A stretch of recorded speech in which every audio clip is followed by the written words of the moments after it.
Welcome back to Late Night Love. Before we get started, do us a favor. I hit the wrong buttons. There we go. You can send us your questions, comments, suggestions to loveatlatenightLove.us. You can find our previous shows and whatnot, etc. at loveatlatenightLove.us. And hit that. Oh, where's those buttons again? Oh, man. I am just not having a good time with these. Oh, there. I closed it. That's why. Do the like, subscribe thing. You know, subscribe, share, follow, all that good fun stuff for us. That would be the help. That's what I was thinking of. I just went brain dead. What was up with that? All right. Tonight, we are unpacking the tension between partners who can't agree on honesty, a fiance who doesn't want her future mother-in-law in the delivery room, and a couple of young adults trying to figure out intimacy without the unrealistic expectations of porn. We'll also talk about the awkwardness of cleaning up, how condoms feel for women in general terms, and whether being asked to always wear one is a deal breaker. It's vulnerable, it's real, and it's exactly why this segment exists. All right.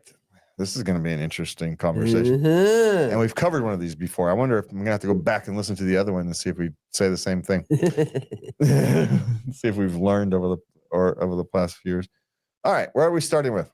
Well, we're starting with a girlfriend. My girlfriend is angry that she set herself up to fail, and I am entirely unsympathetic. Now, he had to go on a work trip, and she's all, take me. Okay. And he's like, okay, but you're on your own. This is a work trip. It's intense stuff. It's workshops. I got to be there the whole day. I'm going to be tired at night. You know, you can go and enjoy yourself in this city. Yeah, knock yourself out. Yeah, he fit the bill. Yeah. You know. And then they got there and she kept getting pissed because he wasn't spending time with her. And he just I told you. Yeah. Entirely unsympathetic. Hold on. Yeah. Kitty's got to go. Now, I have been on the other opposite end of this. You know, having family stuff to do and not being able to spend alone time with someone, you know, and they get a little bit hurt. You know, I mean, oh, you got unrealistic expectations. But this one, he told her. Yeah. Should be entirely unsympathetic, quite frankly. I think he's got every right. Yeah. She is 100% in the wrong. And if she couldn't deal with that, then she shouldn't have gone. Yeah. And he was clear. And as long as he set clear expectations. So the fact that she had anything different is her problem, not his. I agree. So. You know, and I don't understand. She's 33. She's too old for this. This is going to get me in trouble. There's a lot of people that age who have never had accountability. Oh, really? Especially young women. Yeah. Right around that age. For whatever reason, I'm not going to get into the cultural reasons or my philosophy theories on the cultural reasons. But the reality is, and she got blindsided with the personal reality, you know, personal responsibility, accountability, and she don't like it. And his response is tough, and it should be. This is the lesson she's going to have to learn, right? She's not going to mature as a human being until she learns this lesson. And so he's going to have to stay strong. This is her problem, not yours. And if she can't deal with it, you need a more mature partner. Yeah. Hopefully this time we're not talking about not a suggestion, by the way, over this. This is not something to break up over. Hopefully she can come to terms with this. Yeah, hopefully she learns and grows and actually apologizes to you. Yeah. For, you know, causing a fuss when you were very clear. Yeah. And here's the thing. As a man, we wouldn't actually need an apology. We just need you to shut up about it. We'll take the apology. We'll appreciate the apology. Don't get me wrong, but we don't need it. We just need you to shut up about it, and we know. So now she knows. Don't go on a work trip unless you want to just enjoy the city on your own. And why not? Aren't there art galleries, museums in big cities and stuff like that? What about the library? I don't know. Hello. Maybe, I don't know. Maybe they were in, I don't know, Des Moines, and there wasn't much to do. Then she should have expected that. Yeah. Well, every city has a spa. You can go have a spa day. Yeah. There's lots of things she could have managed to do. And but beyond all that, even if there was not a dang thing else for her to do, that's her own problem because she was responsible for her own entertainment. You know me, I'd bring a book and just sit in the hotel room. If nothing else, yeah, right? Yeah. Hey, I'm not at home. I'm not stressed about work or life. I'm somewhere else. I'm looking at something else. Yeah. And enjoy that. But It's a change of scenery. Hello. She wanted to make it about her, and it's not. And sorry, hun. You could have had a nice day. Yeah, you could have had a nice trip, a nice quiet trip with no expectations at all, and instead, you ruined it. I go apologize to your boyfriend. Yeah. Or more specifically, if this rings true for you, go apologize to your partner. Okay. My wife got very upset that I told the truth about our relationship to my two best friends. She says I care too much and place too much emphasis on our therapy, which I feel she's in denial about how bad everything is. Any advice? Yeah, don't talk to your friends Stop about your talking relationship. to your friends, man. That's not cool. Yeah. One, you do have the right to talk to people about your friends about your relationship. You actually do. But the people you talk to have to have enough decorum to park it. Never repeat it. Yeah, it's sacred knowledge, right? It can't even.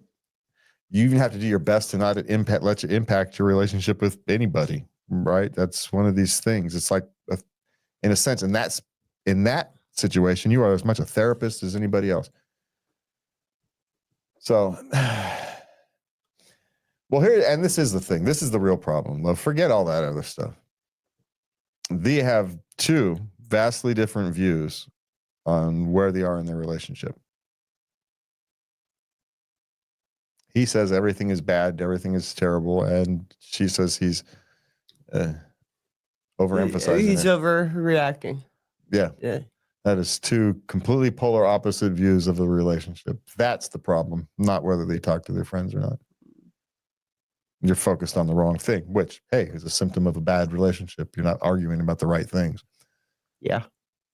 And you're focused on other stuff, focused on the emotions rather than the actual problems. Having a conversation with your friends isn't a problem. She shouldn't even know what you talk about with your friends unless, did you tell her? Who's telling her? So but that's not the problem. The problem is you guys have this polar opposite view of where your relationship stands. One person's comfortable, one's not. Oftentimes it's the sexes are reversed, but it's irrelevant. It doesn't matter. Yeah. It's very human, right? It's human regardless of what gender you are. Yeah. Or not. So that's my advice, is to actually focus on the fact that you guys have a diametrically opposed view of your relationship. That's what needs to be dealt with. Everything else is a distraction.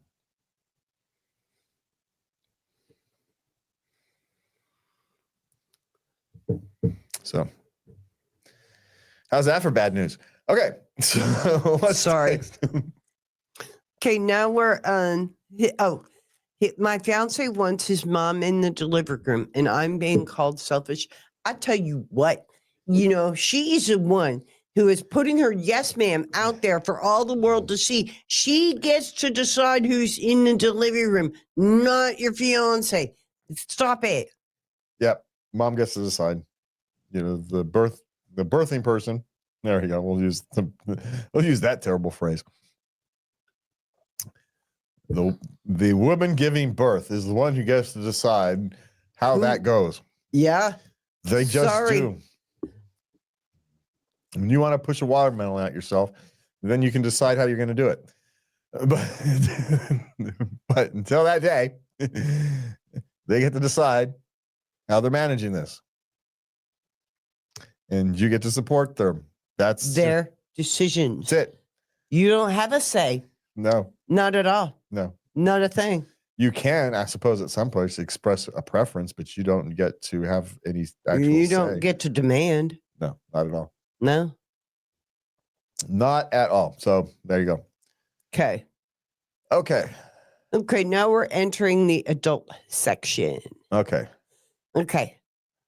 We're figuring things out in bed, and I feel really clueless. They're both 19, and they're virgins. Okay. And it's just not like the porn. Yeah, no kidding. Because you know what? You don't have lights and camera people and angles and editing and all that various good stuff that people who do entertainment, which is what porn is. Let's remember this. It's entertainment. It is. It's not a how-to. It's like watching Batman and think, hey, I can go off and do that. No, you cannot.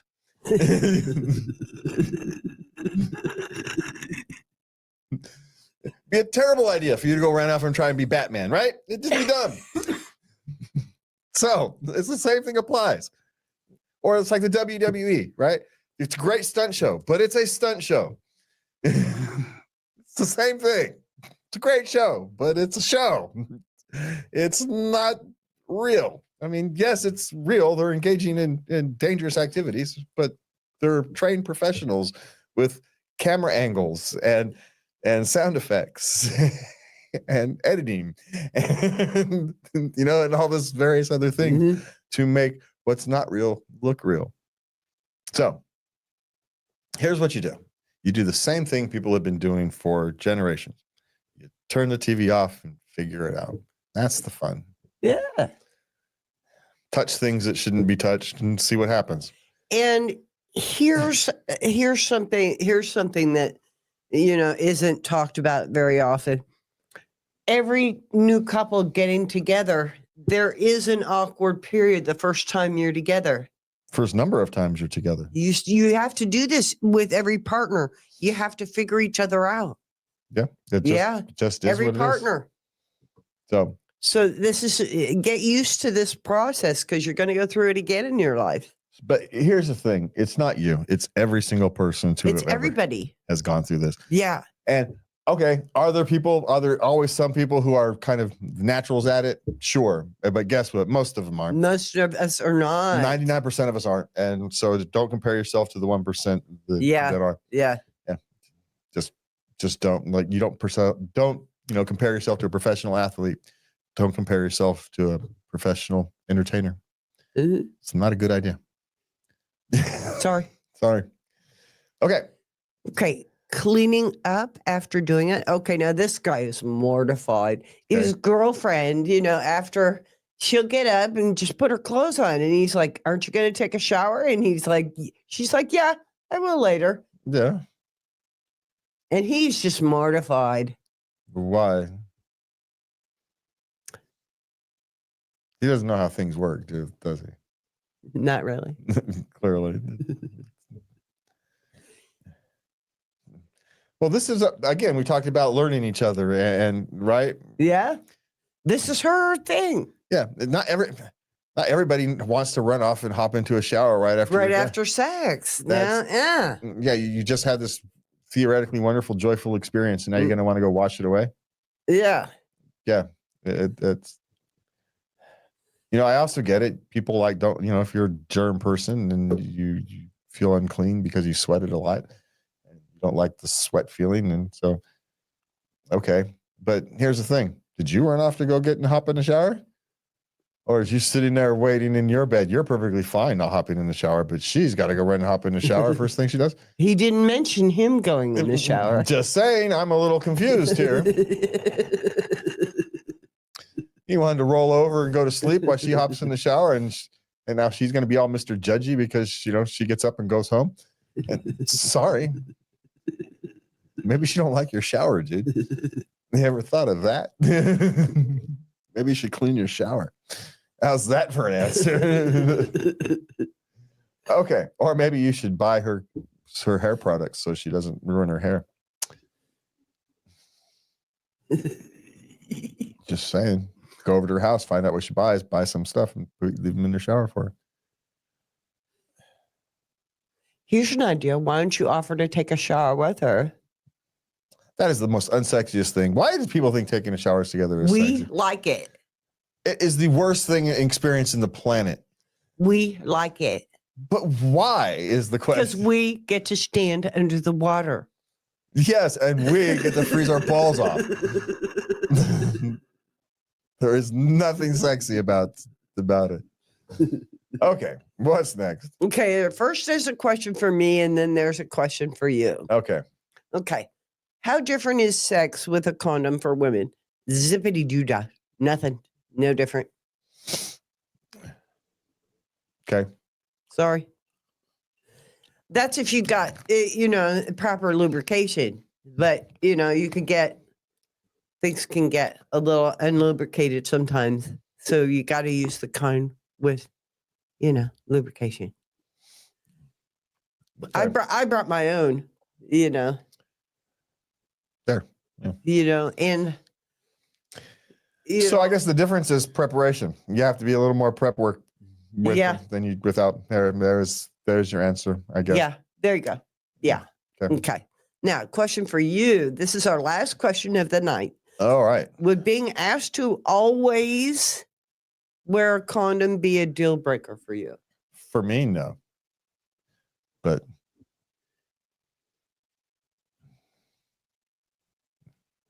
Is it that different? yes, it is. Oh.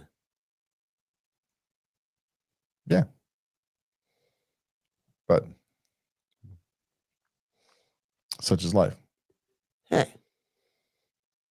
Now, I suppose here's the thing. If you're a long-term married couple and you're still wearing the condoms for reasons other than birth control, What's going on? at some point it could become a habit, right? And it's just part of the routine, I suppose. I'm not going to be judgy on what other people do or don't do. So knock yourselves out. Yeah. But like anything else, once you get used to something, that's what you do. So I suppose it's entirely possible. So I'm sure heck not going to get judged because people are being careful about not passing around diseases. So, so I will never give a response to other than it's perfectly reasonable to ask to make sure you don't pass around diseases. If you're in a long-term relationship, it's probably less important. But if your partner wants to be extra careful, I'm the poster child for strange stuff happens. So I knew people who were on the pill and used a condom, and they got pregnant anyway. Yeah. So stuff happens.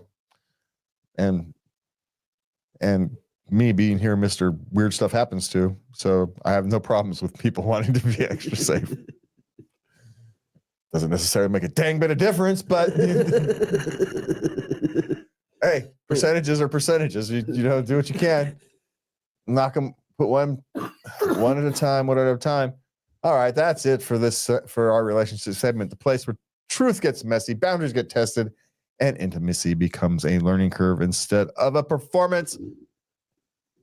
All right, so thanks for spending your night with Late Night Love, whether you're navigating work-life dramas, parenting chaos, or relationship growing pains. Remember, you are not alone, you are not broken, and you are not the only one trying to figure it out as you go. Join the rest of us.